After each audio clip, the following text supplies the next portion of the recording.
Hey girls. Okay, last story of the night. Again, I'm hoping that you guys get a chance to read these, and then on evenings when you're here, if I'm super busy doing something, you can always, listen to one of these before bedtime and before I'm able to come up and give kisses and say prayers. Anyway, so the story I'm reading tonight is The Last Supper, in case you can't read that backwards. I doubt you can. That's pretty tricky. So the reason I chose this one is that the Bible study I'm a part of on Wednesday mornings is studying the book of John. And a big part of the book of John, not the whole thing, but the big part of it is about the Last Supper, which takes place right before Jesus is crucified. And the reason it's a big part of it, and it's also covered in other chapters of the Bible, is because, these are kind of his last moments with his disciples. And it's his last chance to impart wisdom to them before he leaves. And he doesn't straight up tell them he's going to be killed. But if you listen carefully, he hints at it. He says, I'm not going to be here forever, and you're going to have to go before me, and you're not always going to see me. And, some not so subtle hints, right? Like to you and I who know how the story ends, we get it, right? It's like, why do you keep saying that, Jesus? Like, we know you're going to die. But you've got to remember that these just average guys, I mean, they were just fishermen and tax collectors and just like random people like you and I. Like, they had never seen anybody die and then come back to life, and especially not somebody that's supposed to be Jesus, the Savior, the Son of God. Like, in their mind, he can't die, right? Like, he lives forever. So all these things that he's saying to his disciples and everything Jesus is telling him is like, whoop, right over their heads. But it's kind of easy to see how that would happen if you put yourself in their shoes, right? Okay, so the Last Supper. It was only 2 days until the Passover festival.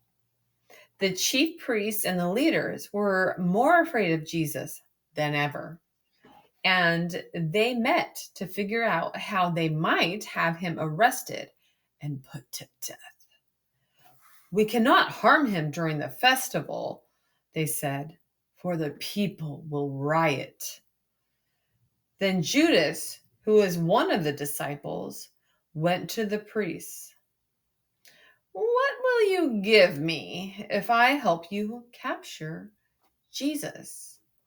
Now, Jesus had 12 disciples, right? Like, they were tight, like this, right? Like, they're supposed to have Jesus's back.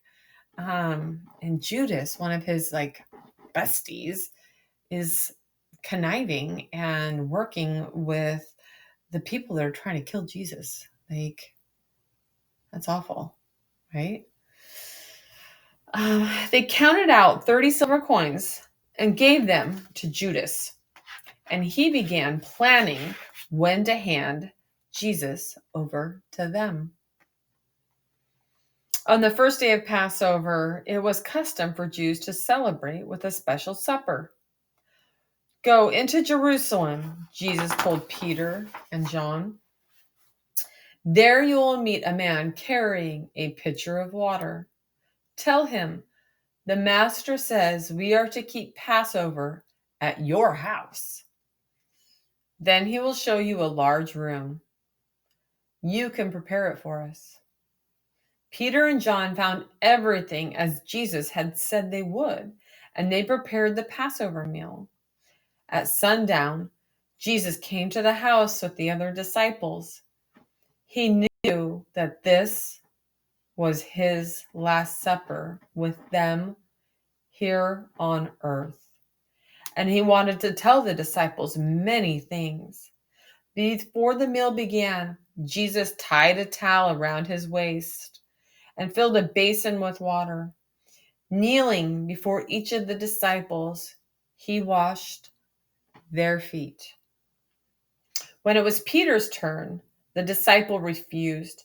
"I will not let you wash my feet, Lord," he protested. "If I do not wash you, you are not a follower of mine," replied Jesus.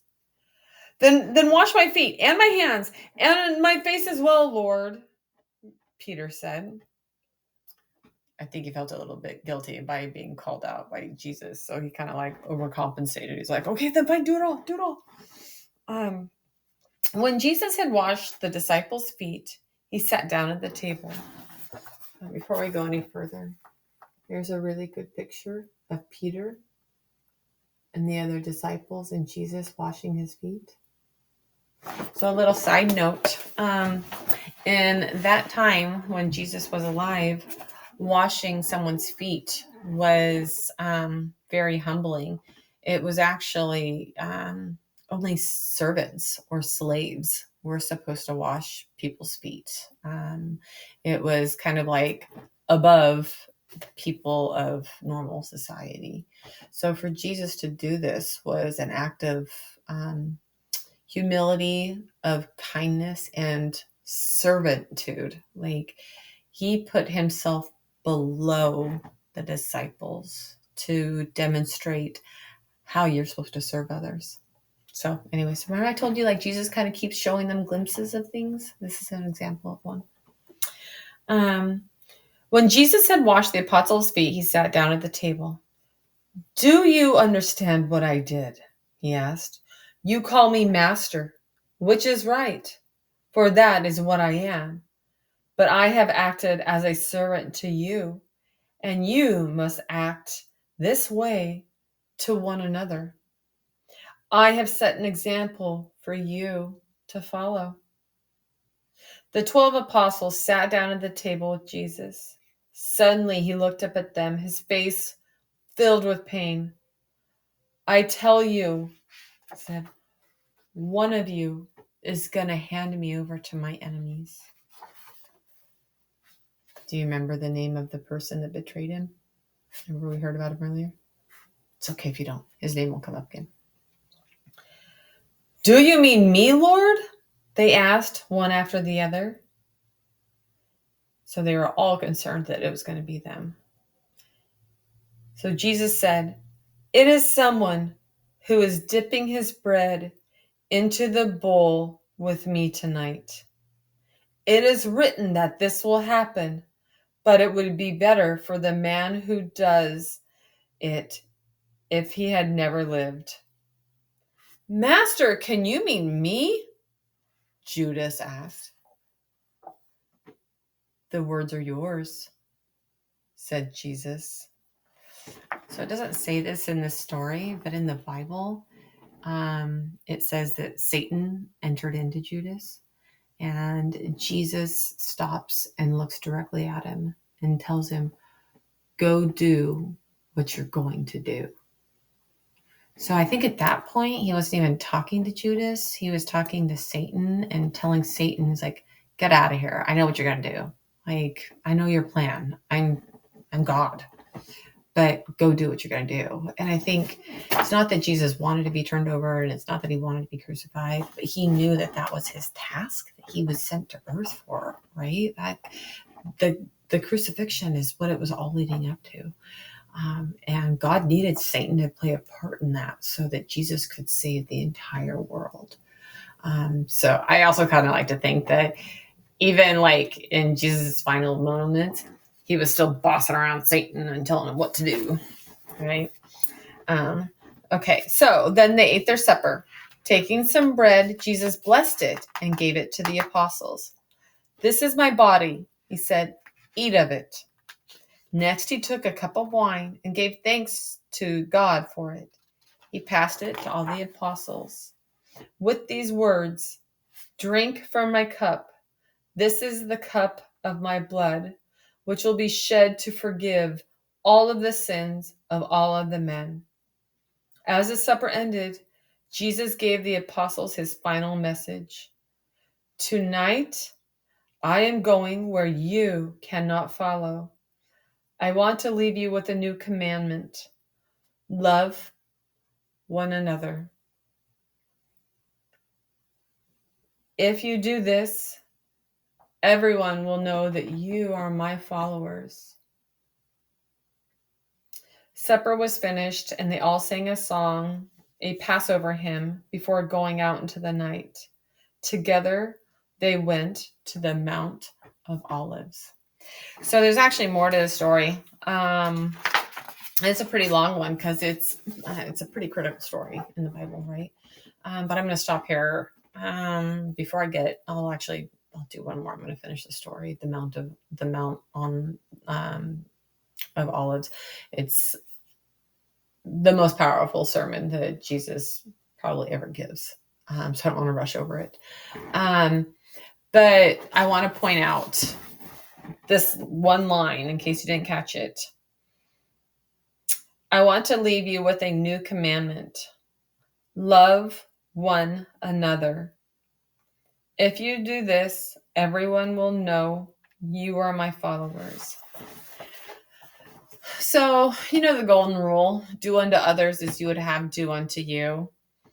Where do you think that came from? It came from the Bible. And it's funny, you hear the Bible quite a few times, like there's lots of rules, like thou shalt not kill, and do not have idols, and don't steal, and honor your mother and your father and things like that. But really, when it comes down to it, all of those rules boil down to one very simple rule. It's the golden rule. Do unto others as you would have do unto you. So in that sense, following Jesus and being a Christian should be the easiest thing in the world. We just have to be nice and good. And I know you girls have that in you. I see it all the time. Anyway, as always, love you.